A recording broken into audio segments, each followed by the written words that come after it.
Jharkhand board के तमाम DElEd साथियों, स्वागत है आप सभी का आपके अपने YouTube channel MSA classes DElEd channel पर। तो झारखंड डीएलएड सेशन 2021-23 की बेहतरीन तैयारी के लिए हमारी तरफ से इम्पॉर्टेंट क्वेश्चन और सजेशन के अलावा मैराथन क्लास दी जा रही है और अभी तक फाउंडेशन पेपर 1 और 2 का दे दिया गया है और फाउंडेशन पेपर 3 का पार्ट 1 और पार्ट 2 का भी क्लास दे दिया गया है। और आज के इस पार्ट 3 पेपर वीडियो में आप लोग को मैराथन क्लास जो है कंप्लीट हो जाएगा फाउंडेशन पेपर 3। तो अगर आप फाउंडेशन पेपर 3 का पार्ट 1, पार्ट 2, पार्ट 3 तीनों वीडियो देख लेते हैं, जिसमें लगभग कुल मिलाकर 2 घंटे का वीडियो होगा, तो आपका कॉन्सेप्ट क्लियर हो जाएगा। तो चलिए वीडियो को शुरू करते हैं। जो चैनल पर पहली बार है, चैनल को सब्सक्राइब कर लीजिए और अपने अपने साथियों को भी शेयर जरूर कर दीजिएगा। तो उससे पहले आप लोग बता दें, अगर आप स्क्रीन पर जैसे देख रहे होंगे सेशन 2020-22 का रिजल्ट है। इससे पहले के स्टूडेंट का भी हमारे नोट्स, हमारे क्लासेस और हमारे गाइडेंस में एक बेहतरीन तैयारी हुआ है। और इसमें जो आप लोग स्क्रीन पर देख रहे होंगे 2020-22 का रिजल्ट, जिसमें नेहा कुमारी चौहान जी, रचिता जी और अरविंद प्रधान जी ने एक बेहतरीन तैयारी और बेहतर रिजल्ट किया है। 88-89% तक हमारे गाइडेंस में और हमारे साथ। तो चलिए, अगर आपको भी इनकी तरह तैयारी करना है तो नोट्स चाहिए होगा तो आप लोग हमें व्हाट्सएप पे मैसेज कर दीजिएगा, जिसमें आपको पीडीएफ फाइल में व्हाट्सएप पर नोट्स प्रोवाइड की जाएगी और साथ ही आपको इस तरह से क्लास भी मिलता रहेगा। तो इंपॉर्टेंट क्वेश्चन और सजेशन के साथ साथ आपको एग्जाम टिप्स और गाइडेंस भी मिलता रहेगा। तो Jharkhand primary teachers training final exam 2023 यानी सेशन 2021-23 झारखंड डीएलएड 10 अक्टूबर 2023 से स्टार्ट होने वाले हैं और हमारी तरफ से लगातार फाउंडेशन पेपर 1, पेपर 2 का मैराथन क्लास कंप्लीट हो चुका है और फाउंडेशन पेपर 3 का पार्ट 1 और पार्ट 2 कंप्लीट होने के बाद आज इस वीडियो में पार्ट 3 में कंप्लीट कर देंगे आप लोगों का फाउंडेशन पेपर 3।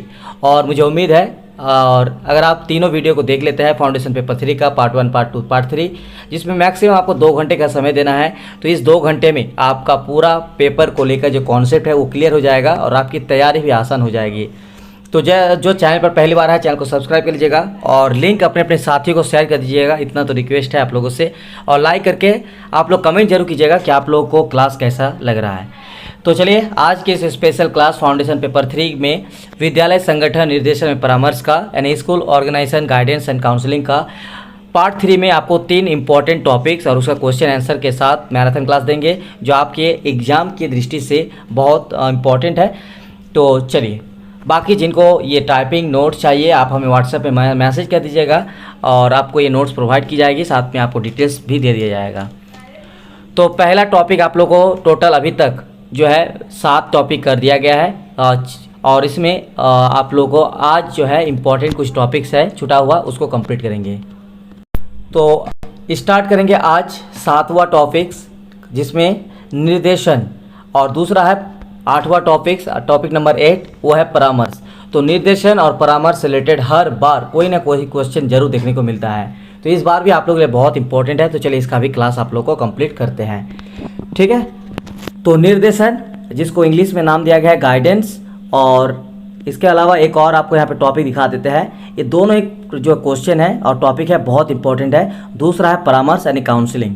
तो गाइडेंस एंड काउंसलिंग से रिलेटेड कोई ना कोई क्वेश्चन जरूर देखने को मिलता है, साथ ही इनमें अंतर भी पूछ सकता है। तो ये कंप्लीट क्लास आपको देखना है और जिनके पास ये नोट्स है, आप लोग नोट्स से पूरा कंप्लीट तैयारी कर लीजिएगा इसको, ठीक है। तो निर्देशन का सबसे पहले अर्थ क्या है, क्या मतलब है इस गाइडेंस का, चलिए बताते हैं। निर्देशन एक व्यक्तिगत कार्य है जो किसी अन्य व्यक्ति को उसकी समस्याओं का समाधान करने के लिए दिया जाता है। निर्देशन क्या है? निर्देशन मतलब हो गया गाइडेंस। जैसे आप लोगों को हम क्या कर रहे हैं, अभी गाइडेंस दे रहे हैं। एक तो आप लोगों को नोट्स दे रहे हैं, नोट्स के अलावा आप लोगों को क्लासेस दी जा रही है और क्लासेस के साथ साथ आपको इंपॉर्टेंट टिप्स भी दे रहे हैं, ताकि आपकी एग्जाम हर बार की तरह इस बार भी बेहतरीन तरीके से हो। तो इसी चीज़ को आप लोग गाइडेंस बोलेंगे। तो ये जो गाइडेंस है यही निर्देशन है, ठीक है। और निर्देशन में क्या है, एक व्यक्तिगत है। जैसे आप लोग यहाँ पे हम सबको दे रहे हैं, लेकिन सबको इनडायरेक्टली हम एक एक करके सबको दे रहे हैं। जो मेरा क्लास देख रहे हैं कंप्लीट, जो लोग मुझे फॉलो कर रहे हैं, मुझे उम्मीद है हम सभी का रिजल्ट और एग्जाम दोनों बेहतर होगा, ठीक है। बाकी जो वीडियो को पूरा नहीं देखते हैं, स्किप कर रहे हैं या फिर वीडियो को बाद के लिए छोड़ देता है कि बाद में देख लेंगे, तो अभी तो आपके पास टाइम भी नहीं है।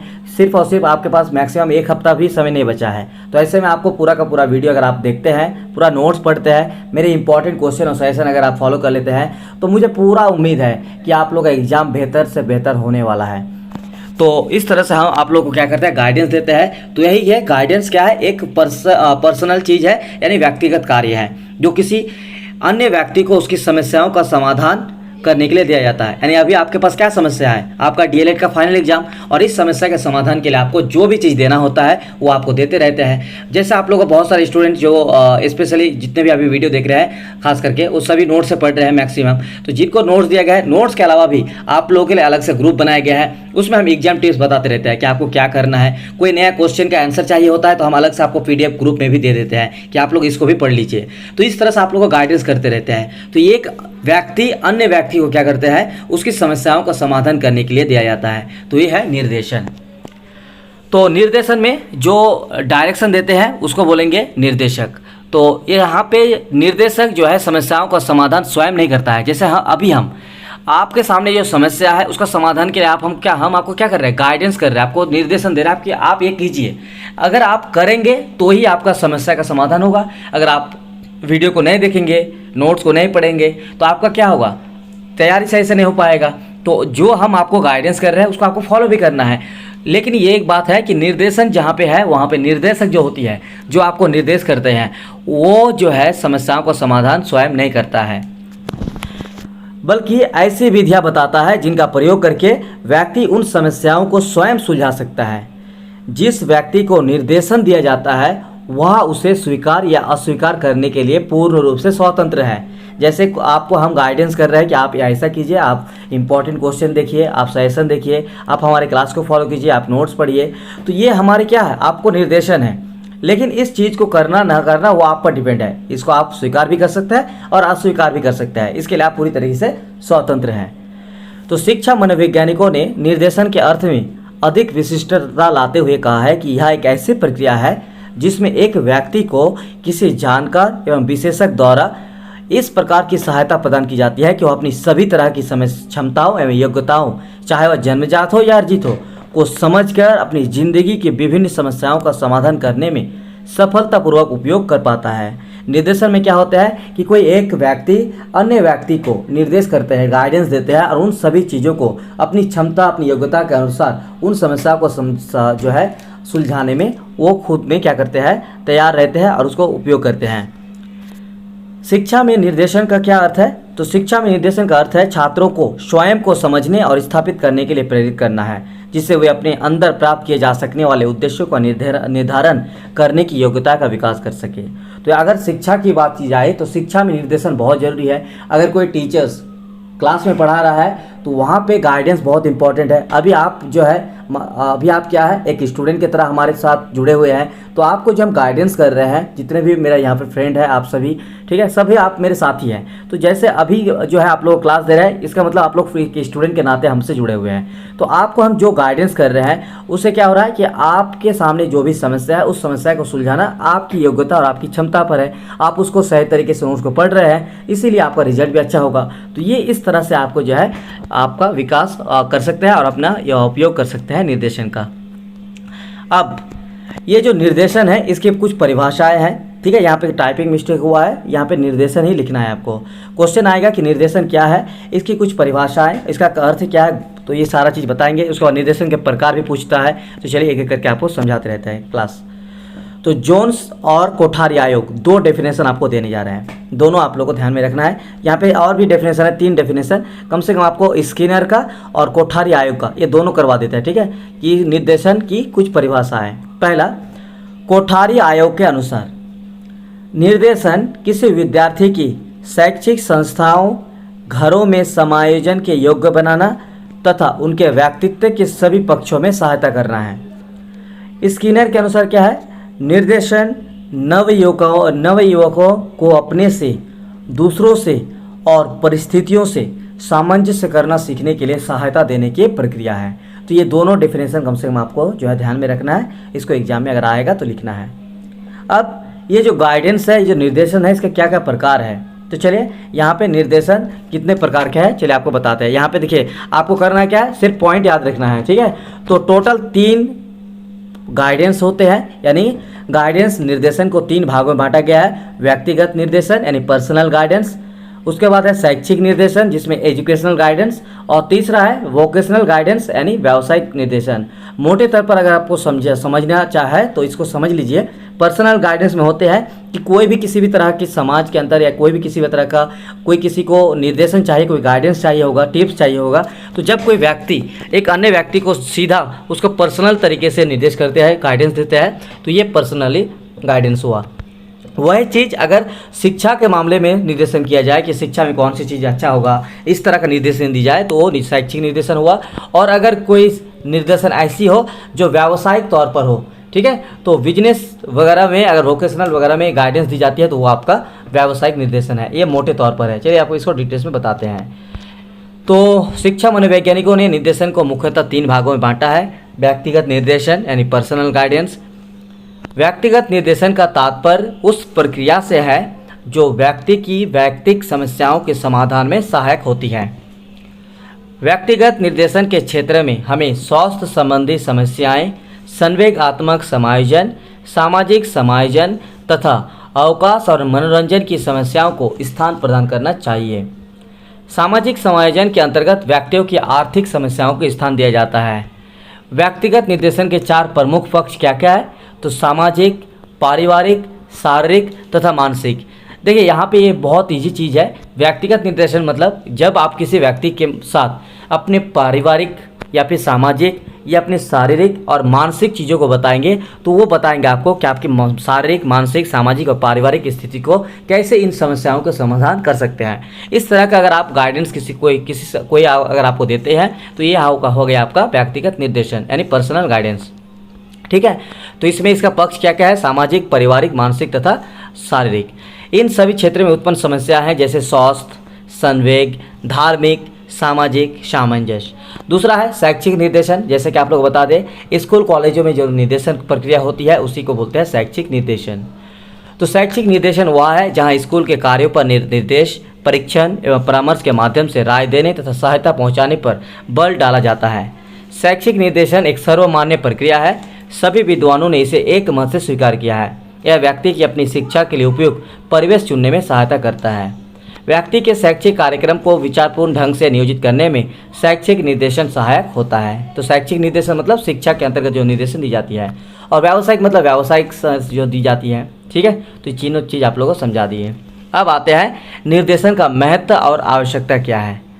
तो ये जो निर्देशन है, ये जो गाइडेंस है, इसका क्या इंपॉर्टेंस है? तो बहुत इंपॉर्टेंस है। आप अगर किसी सही व्यक्ति से सही तरीके से अगर निर्देश मिलती है, गाइडेंस मिलती है, तो आपके लाइफ बहुत सारी समस्याओं का आप समाधान कर सकते हैं। जैसे आपका डीएलएड का भी एग्जाम है, फाइनल एग्जाम, तो हमारी तरफ से आपको क्या हो रहा है, एक तो आपको जो भी जितने भी स्टूडेंट हमसे जुड़े हुए हैं उन सभी को नोट्स प्रोवाइड की गई है, उनका अलग से ग्रुप बनाया गया है जहाँ पे आप लोग करते क्या, बीच बीच में हम आपको गाइडेंस बताते हैं कि क्या करना है, कौन सा किस तरह से आंसर लिखना है, कौन सा आपके लिए इंपॉर्टेंट क्वेश्चन है उसका अलग से आंसर देते हैं। तो इस तरह जो गाइडेंस करते हैं आपको, ये जो इम्पॉर्टेंस है ये आप खुद समझ रहे हैं कि कितना आपके लिए इंपॉर्टेंस है, वही चीज़ आपको एग्जाम में काम आने वाले हैं। तो निर्देशन का अपने आप में ही बहुत इंपॉर्टेंट है और आवश्यकता भी है। तो पॉइंट नंबर 1, अगर शैक्षिक दृष्टिकोण से देखा जाए तो शैक्षिक निर्देशन में छात्रों द्वारा नए विद्यालय में प्रवेश करते समय आने वाली कठिनाइयों को दूर करने और छात्रों के शिक्षा के लिए उपयोगी वातावरण चुनने में सहायता करते हैं। ठीक है। दूसरा, शैक्षिक निर्देशन शैक्षिक उपलब्धियों को प्राप्त करने और शैक्षिक कार्यक्रम को विचारपूर्ण ढंग से नियोजित करने में सहायता देता है। अगर किसी स्कूल में या किसी भी इंस्टीट्यूट में अगर शैक्षिक निर्देशन वहाँ पे होती है कि शिक्षा को लेकर बहुत सारी प्रक्रिया होती है, उनमें अगर गाइडेंस दी जाती है और उस तरह से अगर काम होते हैं तो बहुत सारी उपलब्धियों को प्राप्त करने स्टूडेंट के लिए बहुत यहाँ पे मददगार होगी। तीसरा, शैक्षिक निर्देशन का संबंध उन सभी समस्याओं से है जिनका अनुभव बालक शैक्षिक परिवेश में अपने समायोजन में करता है। शैक्षिक निर्देशन का संबंध विद्यालय और विद्यालय संबंधित क्रियाओं से होता है। यह विद्यार्थियों को उनके विषयों का चयन करने में सहायक है। बालक को शिक्षा तथा व्यवसाय के क्षेत्र में सफलता प्राप्त करने के लिए उचित शैक्षिक एवं व्यावसायिक निर्देश की आवश्यकता पड़ती है। पॉइंट नंबर 7, यह बालक के व्यक्तिगत विकास के लिए विद्यालय में जो शैक्षणिक साधन उपलब्ध है उनका उचित प्रयोग किया जा सकता है। 8वां पॉइंट, प्रत्येक बालक या व्यक्ति किसी न किसी रूप में एक दूसरे से भिन्न होता है। उसकी आवश्यकता, उसका मानसिक और सामाजिक परिवेश भी अलग अलग होती है। अतः शिक्षा में निर्देशन का महत्व बहुत इंपॉर्टेंट है। अब आते हैं परामर्श। तो आपको दोनों ही पूछ सकता है कि शिक्षा और परामर्श आप क्या समझते हैं, दोनों में अंतर क्या है। तो चलिए ये आपको आप निर्देशन तो हो गया, गाइडेंस। अब परामर्श यानी काउंसलिंग, इसका मतलब क्या है?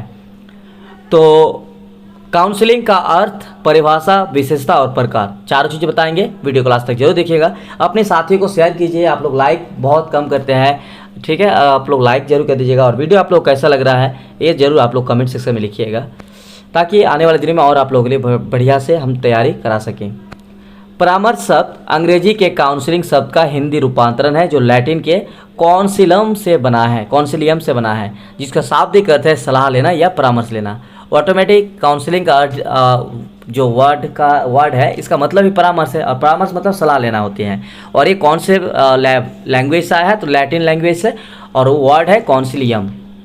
अतः परामर्श एक ऐसी प्रक्रिया है जिसमें परामर्श प्रार्थी अपने से अधिक अनुभवी, योग्य और प्रशिक्षित व्यक्ति के पास जाकर पूछताछ, विचार विमर्श, तर्क वितर्क तथा विचारों का विनिमय करता है। इस प्रकार के उपरांत प्रार्थी समस्या समाधान योग्य होता है, उसका अधिकतम विकास होता है और अपना निर्णय स्वयं ले सकने से योग्य हो जाता है। देखिए, अगर मोटे तौर पर दोनों को परामर्श और निर्देशन लग रहा होगा कि सेम चीज़ है, लेकिन यहाँ पे थोड़ा सा यहाँ पे अंतर है। क्या है? निर्देशन क्या है? आपको कोई निर्देश कर रहा है, जैसे हम यहाँ पर आपको निर्देश दे रहे हैं, ठीक है? जब आप हमसे जुड़े हैं तो आपको हम निर्देश दे रहे हैं कि आप ये कीजिए। व्हाट्सएप में जितने भी स्टूडेंट नोट्स लिए हैं, सबका एक ग्रुप बनाया हुआ 400-500 स्टूडेंट का। तो ऐसा तो नहीं है कि हम जो भी मैसेज करते हैं सबके सब रीड करते होंगे या सबके सब फॉलो करते होंगे, लेकिन ये जरूर है कि उनमें से 200-300 स्टूडेंट तो जरूर फॉलो करते हैं। तो निर्देशन क्या है? एक हमारा गाइडेंस है, एक हमारा निर्देश है कि आप ये कीजिए, लेकिन अब करना न करना वो आप पर डिपेंडेंट है। परामर्श क्या है? जब आपको ज़रूरत होगा तो आप खुद किसी के पास जाएंगे, ठीक है, और वो उस चीज़ को समस्या का समाधान बताएंगे। ये अलग अलग चीज़ है, ठीक? तो ये है परामर्श शब्द अंग्रेजी के काउंसलिंग शब्द का हिंदी रूपांतरण है, जो कि लैटिन के काउंसलिंग से बना है। उनका अर्थ ही है सलाह लेना या परामर्श लेना। तो इसमें होता क्या है कि कोई इस प्रक्रिया में ऐसा होता है कि कोई प्रार्थी यानी कोई व्यक्ति जो है अपने से अधिक अनुभवी, योग्य और प्रशिक्षित व्यक्ति के पास जाकर पूछताछ, विचार विमर्श, तर्क वितर्क और विचारों का विनिमय करता है। इस प्रक्रिया के उपरांत प्रार्थी समस्या समाधान योग्य होता है, उसका अधिकतम विकास होता है और अपना निर्णय ले सकने में योग्य हो जाता है। प्रतिस्पर्धात्मक यानी कंपटीशन एवं गतिशील जटिल युग में व्यक्ति पारिवारिक सदस्यों से परामर्श प्राप्त कर संतुष्ट नहीं होता, उसे प्रशिक्षित परामर्शदाता की आवश्यकता होती है। आज के इस आधुनिक और जटिल युग में आप जानते हैं कि जो व्यक्ति अपने परिवार से सलाह मशवरा करते हैं, तो ऐसे में आज की जटिल युग में उतना संतुष्ट नहीं हो पाता है। इसलिए क्या करते हैं? अपने से अनुभवी किसी टीचर के पास, किसी प्रोफेसर के पास, किसी बड़े विद्वान के पास जाते हैं और उनसे जो है परामर्श लेते हैं, ठीक है? बहुत सारे आप लोग देखेंगे कि अगर कोई किसी घर में जो है साइंस में अच्छा नंबर लेके आते हैं इंटर करने के बाद, तो उसको मेडिकल में जाने का बहुत ज़्यादा इंटरेस्ट रहते हैं। तो ऐसे में क्या करेंगे? वो अपने परिवार के अलावा भी बहुत बड़े विद्वानों के पास जाएंगे, जो लोग बड़े जानकार रखते हैं कि किस तरह से कौन सा कॉलेज सही होगा, कौन सा तैयारी उनके लिए सही रहेगा। इस तरह की चीज़ जो है परामर्श। तो परामर्श में क्या होता है? व्यक्ति स्वयं जाते हैं अपनी आवश्यकताओं के लिए। तो परामर्श की कुछ परिभाषाएं दी गई है, जैसे रॉबिन्सन के अनुसार और रूथ स्ट्रॉन्ग के अनुसार। कम से कम आपको एक जो है डेफिनेशन यहाँ पे जरूर याद रखना है। तो रॉबिन्सन का कहना है, परामर्श शब्द दो व्यक्तियों के संपर्क की उन सभी स्थितियों का समावेश करता है जिनमें एक व्यक्ति को उसके स्वयं के एवं पर्यावरण के बीच अपेक्षाकृत प्रभावी समायोजन प्राप्त करने की सहायता की जाती है। इसके अलावा रूथ स्ट्रॉन्ग के अनुसार क्या है? परामर्श प्रक्रिया एक सम्मिलित प्रयास है। इसमें छात्र का उत्तरदायित्व आत्मबोध करने, आगे बढ़ने की दिशा निश्चित करने तथा समस्या उत्पन्न होते ही उनके समाधान हेतु आत्मविश्वास पैदा करने का प्रयास करना। ये हुआ परामर्श की कुछ डेफिनेशन। इसकी भी कुछ विशेषता है, जैसे निर्देशन की विशेषता आपको बता दिए। तो परामर्श भी क्या है? एक व्यक्तिगत प्रक्रिया है, सामूहिक नहीं है। जैसे निर्देशन क्या है? किसी को आप हो सकता है आप समूह तौर पर दे सके, ठीक है? निर्देशन में क्या होता है? समूह तौर पर, लेकिन वो भी एक तरह का व्यक्तिगत है, जो आपको किसी एक व्यक्ति को दे रहा है। हम तो दे रहे हैं सभी को। जैसे आप सभी वीडियो देख रहे हैं, तो हम मेरे तरफ से जो निर्देशन है वो सभी के लिए है, लेकिन ये पर्सनल भी है, क्योंकि आप में से जो इसको फॉलो करेंगे उसके लिए पर्सनल हो गया।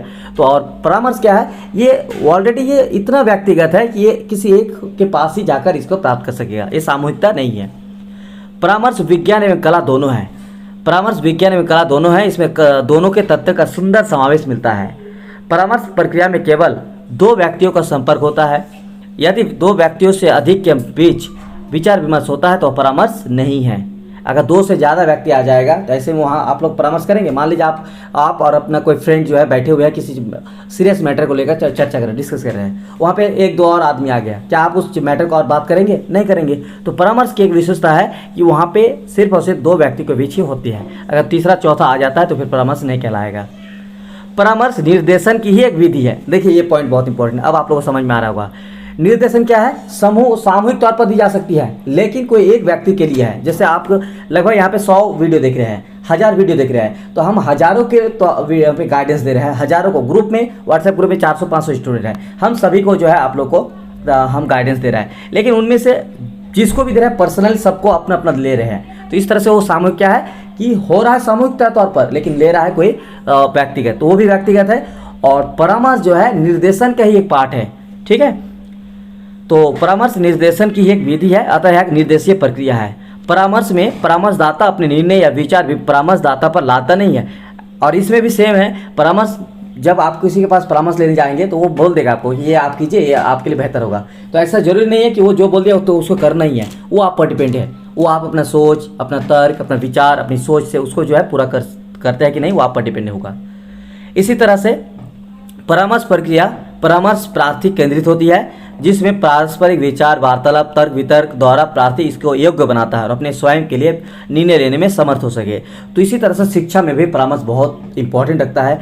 जब मान के चलिए कोई बच्चा है, तो बच्चा के साथ जो है आप उसको कैसे परामर्श देंगे, तो उनके साथ उनका विचार जानेंगे, उनका सोच जानेंगे, उनकी क्षमता को मापेंगे, उन सभी चीज़ को माप कर तर्क वितर्क करके उसके साथ वार्तालाप करके सारी चीज़ को निकाल के ही आप उसको परामर्श दे सकते हैं।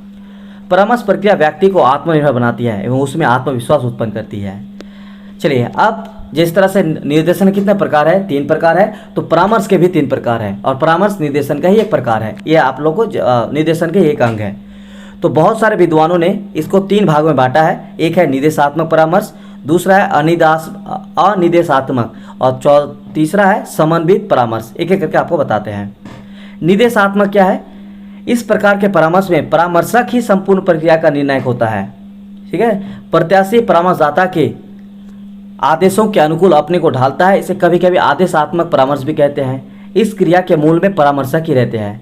मतलब जब आप किसी के पास परामर्श लेने जाएंगे और उन परामर्श को लेकर अगर आप उनको फॉलो करके अगर आप अपनी समस्याओं को समाधान करते हैं, तो इस तरह अगर किसी के निर्देश को मानते हैं, किसी के आदेश को मानते हैं, तो वो आपका निर्देशात्मक परामर्श हुआ और इसी को आदेशात्मक परामर्श भी कहते हैं। इस क्रिया के मूल में परामर्शक ही रहता है, तो ये आपको ध्यान में रखना है। बाकी चीज़ लिखा हुआ है, इसको आप लोगों को लिखना है। उसके बाद दूसरा आता है अनिर्देशात्मक परामर्श। इस प्रकार के परामर्श में परामर्श प्रार्थी का विशेष महत्व होते हैं। इसमें वो अपनी समस्या प्रस्तुत करने से समस्या के समाधान की प्रक्रिया में बिना किसी शंका या संकोच के परामर्शक राय मांगता है। इसमें प्रार्थी के आत्मज्ञान, आत्मसिद्धि तथा आत्मनिर्भरता विशेष दृष्टि रखी जाती है। इसे समस्या केंद्रित परामर्श भी कहा जाता है। यह परामर्श अपेक्षाकृत नवीन है। परामर्शक ऐसे वातावरण का सृजन करते हैं जिसमें सेवार्थी स्वतंत्र रूप से इच्छा से अपना निर्माण कर सके। मतलब अनिर्देशात्मक, इसमें क्या होता है, जैसे निर्देशात्मक क्या हुआ, आपको कोई ऑर्डर कर रहा है कि आप ये चीज़ कीजिए तो आपके लिए बेटर होगा, तो वही चीज़ आपको फॉलो कर रहे हैं, तो ये निर्देशात्मक हुआ। अनिर्देशात्मक क्या है, इसमें एक ऐसा वातावरण तैयार किया जाएगा कि आपको बता दी जाएगी कि आप ये कर, मतलब इसमें क्या है कि परामर्श जो लेने जा रहे हैं, ठीक है, तो वो जो व्यक्ति जिसको समस्या का समाधान करना है उसको इस तरह का कुछ चीज़ें बताया जाएगा कि वो जो है खुद से ही निर्णय करने में सक्षम हो जाएगा कि हमें क्या करना चाहिए, क्या नहीं करना चाहिए, ठीक है। जैसे निर्देशात्मक क्या है, कोई चीज़ आपको एक चीज़ बता देगा कि आप जो है किसी, अगर आप पटना जाना है तो सीधा आप यहाँ से गाड़ी पकड़ लीजिए, सीधा पटना जाइए, या आपको रांची जाना है तो आप यहाँ से गाड़ी पकड़ लीजिए, सीधा रांची आप जा सकते हैं इस गाड़ी से। ये हुआ सीधा आपका क्या है, निर्देशात्मक। अनिर्देशात्मक आपको क्या करेगा, आपको अलग अलग तरीके का बताएगा और उसमें क्या होगा, जैसे आपको बता दिया, ठीक है, कि मतलब उसको आपको ऐसा चीज़ तैयार करेगा कि आप खुद से जो है उसका विचार कर सकते हैं कि आपको क्या करना है, ठीक। और तीसरा है समन्वित परामर्श। इसमें परामर्शक ना अति सक्रिय रहता है और ना अति उदासीन रहते हैं। उसकी भूमिका अत्यंत मधुर और मुलायम होती है। समन्वित परामर्श में निर्देशात्मक से अनिर्देशात्मक की ओर बढ़ते हैं। यह प्रावधि पूर्णतः व्यक्ति परिस्थिति समस्याओं पर आधारित होती है। इसके अंतर्गत जिन तकनीकों का प्रयोग किया जाता है उनमें प्रत्याशी में विश्वास जगाना, उसे सूचनाएं प्रदान करना, परीक्षण करना आदि है, ठीक है। इसमें उनके जो है उनका मनोबल बढ़ाया जाता है कि आप कोई भी उसको जब परामर्श लेने जाएगा तो उसको पहले सबसे पहले क्या करेगा, उसको मोटिवेट करेगा, उसको जो है प्रेरणा देगा, उसको मोटिवेशन जब तक नहीं मिलेगा तब तक वो उसका मनोबल कॉन्फिडेंस नहीं बढ़ेगा। तो उसको इसमें क्या होता है, सब चीज़ों को मिला के उसको सारे चीज़ों से लेकर उसको बताया जाता है, हर चीज़ को लेकर, और फिर वो क्या करते हैं, सारी चीज़ को जानकर फिर उसमें एक विश्वास जागते हैं और इस तरह का परामर्श लेते हैं। ये हुआ समन्वित परामर्श। अगला टॉपिक बहुत इंपॉर्टेंट है, 9 टॉपिक, वह समय सारणी, टाइम टेबल से रिलेटेड। इसको कई तरह से घुमा के क्वेश्चन देता है, ठीक है, कि टाइम टेबल एक विद्यालय में जो है एक चाबी की तरह काम करती है, तो किस तरह से, या बहुत तरह से घुमा के देगा। बस आपको इतना जानना है कि टाइम टेबल जो स्कूल में बनता है, स्कूल में टाइम टेबल का बहुत ज़्यादा इंपॉर्टेंट है, ये आप भी जानते हैं। तो ये टाइम टेबल का अब मतलब क्या है, इसका प्रकार कितनी है, इसका महत्व क्या है, इस टाइम टेबल को बनाने के लिए कौन कौन से सावधानियाँ होनी चाहिए, ये 4 तरह का क्वेश्चन आपको देखने को मिलता है एग्जाम में।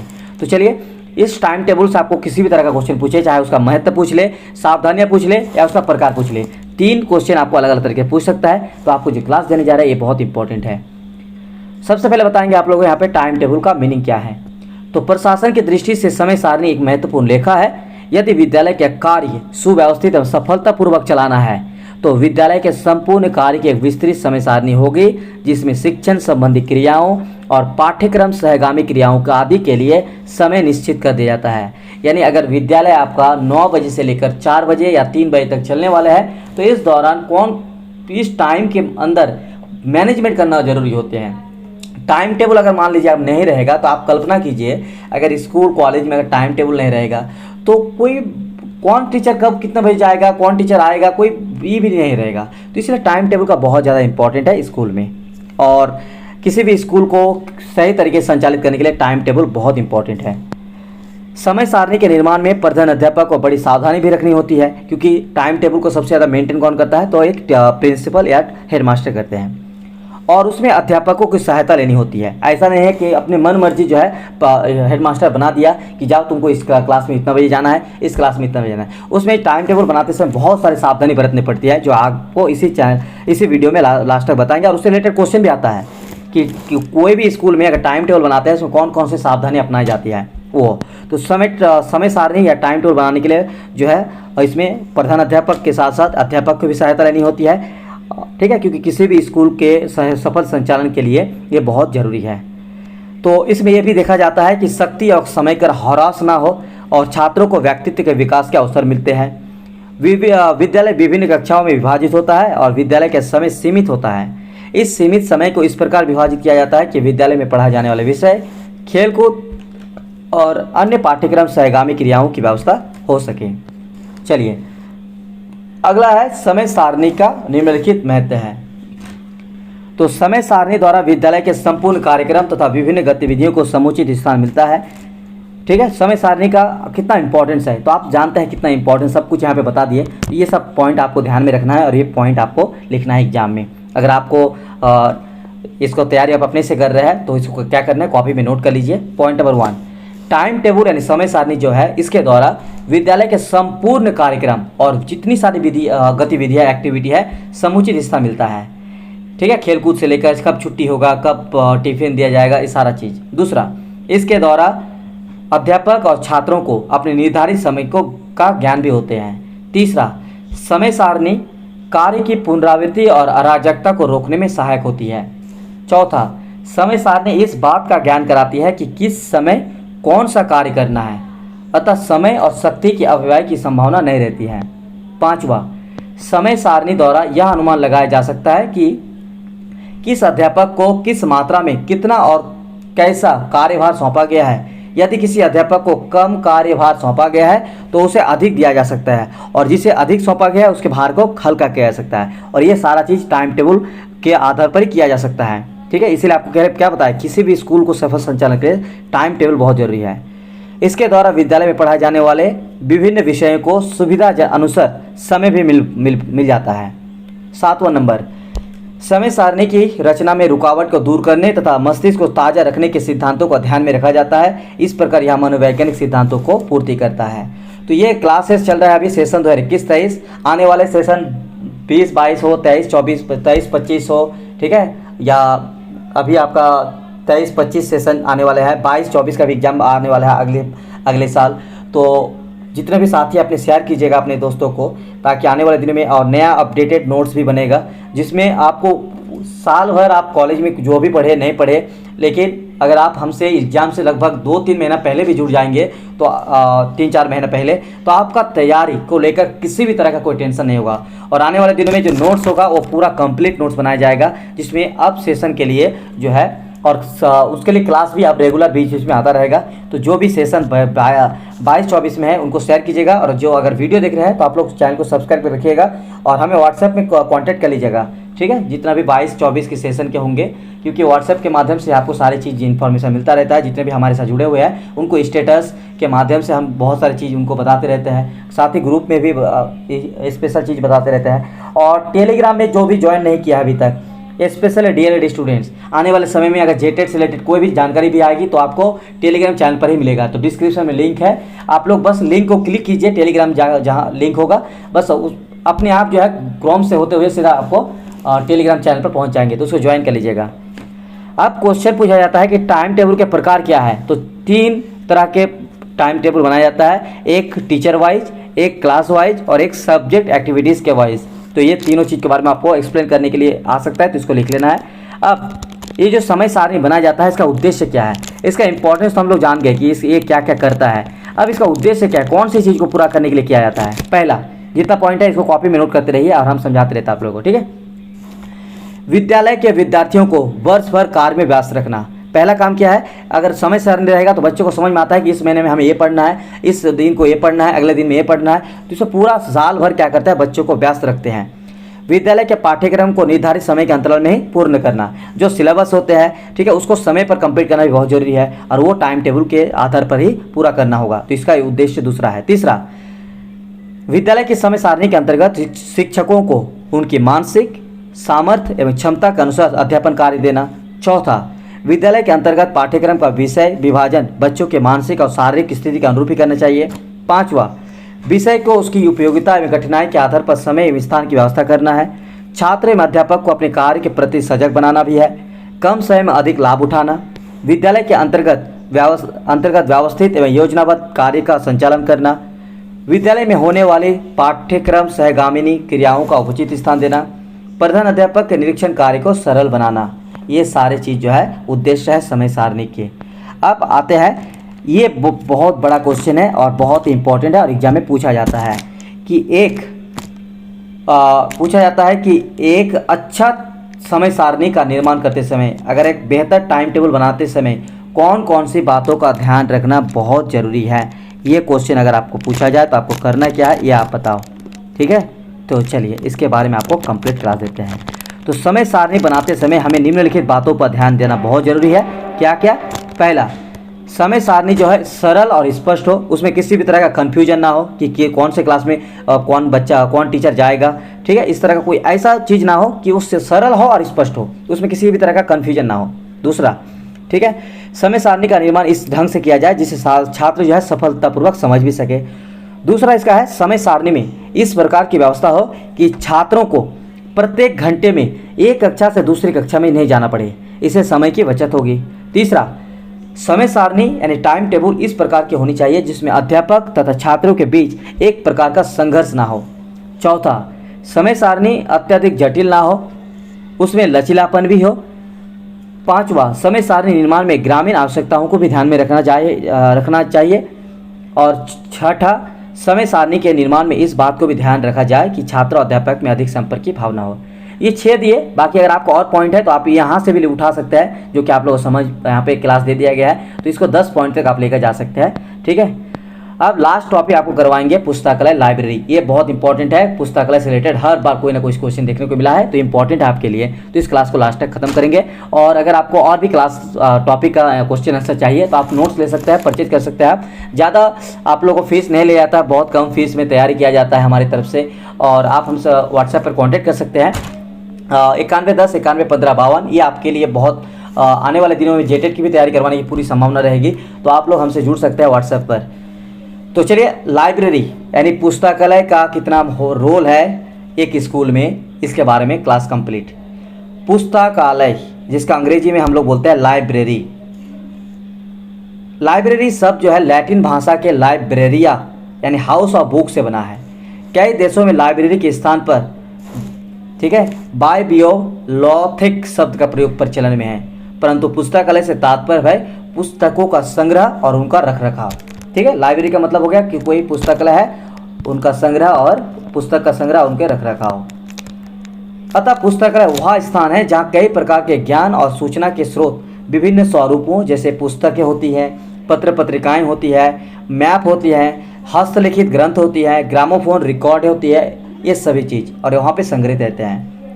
पुस्तकालय विद्यालय के हृदय है जहाँ छात्र विभिन्न अनुभव, समस्याएं, प्रश्न लेकर आते हैं और दूसरों के अनुभव और विचारों विमर्श से नवीन ज्ञान की खोज करते हैं। पुस्तकालय को विद्यालय के एक सहायक अंग के रूप में ग्रहण कर नहीं किया जाना चाहिए, बल्कि एक अनिवार्य सेवा के रूप में स्वीकार किया जाना चाहिए। ऐसा नहीं है कि जो लाइब्रेरी है वो एक सहायक अंग है, ठीक है, उसको सहायक अंग नहीं मानना चाहिए, बल्कि वो अनिवार्य है। कोई भी स्कूल हो, अगर लाइब्रेरी उसमें नहीं होगा तो वो सफल स्कूल संचालन नहीं कहा जा सकता है। तो स्कूल है तो लाइब्रेरी बहुत होना जरूरी है एक विद्यालय के लिए। पुस्तकालय की कुछ डेफिनेशन है, लगभग आपको यहाँ पे 3 डेफिनेशन दिया हुआ है, लेकिन कम से कम आपको 2 या 1 डेफिनेशन तो जरूर ध्यान में रखना है। पहला, कैम्ब्रिज इंटरनेशनल डिक्शनरी के अनुसार पुस्तकालय या लाइब्रेरी एक ऐसा भवन है जहाँ विशेष रूप से लोगों के पढ़ने के लिए पुस्तकों का भंडार रखा हो और सभी सेवाएं निःशुल्क रहती है। तो ये चीज़ भी आप भी जानते हैं कि एक लाइब्रेरी क्या होते हैं, जहाँ पे पुस्तकों का बहुत सारा भंडार रहते हैं और वो सभी चीज़ निःशुल्क रहती है।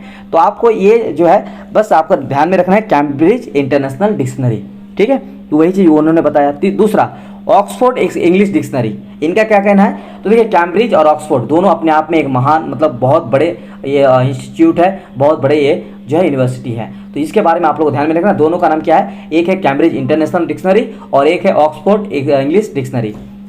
तो ऑक्सफोर्ड इंग्लिश डिक्शनरी कहना है कि पुस्तकालय एक ऐसी संस्था है जिसका कार्य पुस्तक को संग्रह का देखभाल करना है और साथ ही उसको पाठकों की आवश्यकता अनुसार उपलब्ध कराना भी है। इसके अलावा हमारे रंगनाथन के अनुसार क्या देखिए कि पुस्तकालय एक सार्वजनिक संस्था है जिसका कार्य पुस्तकों के संग्रह की देखभाल और रखरखाव करना और व्यवस्था कर पाठकों को नियमित पाठक के रूप में बदलने का कार्य करना है। तो ये हुआ परिभाषा और उसका मीनिंग। अब एक क्वेश्चन आ जाता है कि ये जो लाइब्रेरी है इसका उद्देश्य क्या है, क्यों ये लाइब्रेरी बनाया क्योंकि किसी भी स्कूल में चाहिए, किसी भी संस्था में ये बहुत ज़रूरी है। तो एम्स ऑफ लाइब्रेरी या पर्पस ऑफ लाइब्रेरी सेम चीज़ है, जो भी पूछे आपको एम्स भी पूछ सकता है, पर्पस भी पूछ सकता है, बस लाइब्रेरी का उद्देश्य अगर पूछे तो आपको क्या लिखना है। पॉइंट नंबर 1, बालकों में पढ़ने एवं स्व अध्ययन की आदतों का निर्माण करना। लाइब्रेरी सबसे पहला काम है कि बालकों को पढ़ने के लिए या आदतों का निर्माण करते हैं, साथ ही स्व अध्ययन, क्योंकि लाइब्रेरी एक ऐसा संस्था होती है जहाँ पे बच्चे जो है शोरगुल नहीं होते हैं, शांत वातावरण रहता है, स्वच्छ वातावरण रहता है और उस शांत और स्वच्छ वातावरण में बच्चे जो है पढ़ते हैं, स्व अध्ययन, खुद का अध्ययन करके। दूसरा, बालकों को अपने विद्यालय अध्ययन की पूर्ति हेतु पाठ्य पुस्तकों के अतिरिक्त अन्य पुस्तकों जैसे पत्रिकाओं आदि का उपयोग करने के लिए भी तैयार करता है। बालकों में विभिन्न रूपों का विकास करना तो उनमें बौद्धिक कार्य करने का साहस उत्पन्न करना। बालकों में साधन संपन्नता, जिज्ञासा प्रवृत्ति को प्रोत्साहित एवं वैयक्तिक खोज करके गुणों का विकास करना। बालकों में शब्दकोश, संदर्भ पुस्तकों आदि का उचित प्रयोग करने की कुशलता का विकास करना एवं सामान्य ज्ञान में वृद्धि करना। बालकों में सहयोगी दृष्टिकोण विकसित करना तथा अपने नागरिक दायित्वों को समझने के योग्य बनाना। शिक्षकों के विषय ज्ञान और सामान्य ज्ञान की पूर्ति वृद्धि करना। और ये रहा इसका उद्देश्य, ठीक है। अब क्वेश्चन पूछा जा सकता है कि ये जो लाइब्रेरी है इसका महत्व कितना है, ये आवश्यकता क्या है इसका। तो इसकी अगर विशेषता, महत्व या आवश्यकता पूछा जाए तो आपको ये लिखना है इंपॉर्टेंस ऑफ लाइब्रेरी का। पहला, मौन वाचन की आदत। आपको क्या बताएं, आप भी जानते हैं किसी भी लाइब्रेरी में जाएंगे तो आपको वहाँ पे मौन वाचन करना है, यानी आपको हल्ला गुल्ला करके नहीं पढ़ना है बल्कि शांत रहकर पढ़ना है। तो पुस्तकालय का महत्व यह है कि इसके द्वारा बालकों में मौन वाचन की आदत पड़ती है, क्योंकि पुस्तकालय में वाचनालय में एक साथ बहुत से बच्चे बैठकर पढ़ते हैं। ऐसी स्थिति में वहाँ स्वशासन वाचन संभव नहीं रहता है। यहाँ पे आप जो है आवाज़ करके, चिल्ला करके आप पढ़ नहीं सकते हैं, उसको शांत माहौल में आपको पढ़ना है, इसलिए मौन वाचन की आदत का निर्माण करते हैं, इसलिए पुस्तकालय का बहुत इंपॉर्टेंस है। दूसरा, स्व अध्ययन की आदत का विकास। पुस्तकालय ही एक ऐसा संस्थान है जहाँ बालक स्वयं जा करके पुस्तकें आदि को लेकर स्वयं अध्ययन करता है, इसलिए स्व अध्ययन की जो है विकास, आदत का विकास करते हैं। तीसरा, पुस्तकालय के द्वारा सामान्य ज्ञान की वृद्धि होती है। पुस्तकालय एक ऐसा स्थान होता है जहाँ पर छात्र अन्य विषय की पुस्तकों का भी अध्ययन करता है। इसका परिणाम यह होता है कि इनके माध्यम से छात्रों के सामान्य ज्ञान में भी वृद्धि होती है। चौथा, छात्रों के लिए उपयोगी। पुस्तकालय न केवल शिक्षकों के खाली समय के उपयोग के लिए उपयोगी है, वरन यह छात्रों के लिए तो और भी उपयोगी होता है। पुस्तकालय छात्रों को अपनी रुचि, योग्यता, कार्यक्षमता और कार्यकुशलता को भी आगे बढ़ाने का अवसर प्रदान करता है। पांचवा, अध्यापकों के लिए उपयोगी। पुस्तकालय से शिक्षक विशेष रूप से लाभान्वित होते हैं। शिक्षक का सबसे महत्वपूर्ण गुण और विशेषता यह है कि वह हमेशा छात्र रहता है, अर्थात पुस्तकों से उसका संबंध लगातार बना रहता है। तो ये इंपॉर्टेंट टॉपिक्स आपका 10 कंप्लीट हो गया। पार्ट 1 पार्ट 2 अगर नहीं देखे हैं तो इसी यूट्यूब चैनल पर आपको मिल जाएंगे, या तो डिस्क्रिप्शन में हम लिंक भी दे देंगे, आप लोग देख लीजिएगा, ठीक है। तो बहुत इंपॉर्टेंट वीडियो आप लोग के लिए कंप्लीट हुआ फाउंडेशन पेपर 3। तो अब फाउंडेशन पेपर 4 बचा, उसका भी कंप्लीट क्लास दे दी जाएगी। जिसको भी ये टाइपिंग नोट्स चाहिए और आने वाले सेशन में 2022, 24, 23, 25 के लिए भी नया और अपडेटेड कंप्लीट नोट्स बनने वाले हैं, जो हमारे साथ जुड़ सकते हैं। और साल भर आप लोग जो भी कॉलेज में पढ़े होंगे, बहुत अच्छी बात है, आप लोग क्लास वगैरह करते रहिए, और जब एग्जाम के टाइम आएगा बस हमको याद कर लीजिएगा, तो आपको एग्जाम की तैयारी से रिलेटेड कोई भी टेंशन लेने की ज़रूरत नहीं पड़ेगा। तो वीडियो को पूरा देखने के लिए बहुत बहुत शुक्रिया। चैनल को सब्सक्राइब कर लीजिएगा और अपने साथी को शेयर कर दीजिएगा, ठीक है, क्योंकि आने वाले दिनों में जेटेट की भी तैयारी करवाने की पूरी संभावना होगी इसी चैनल के माध्यम से। वीडियो को पूरा देखने के लिए बहुत बहुत शुक्रिया।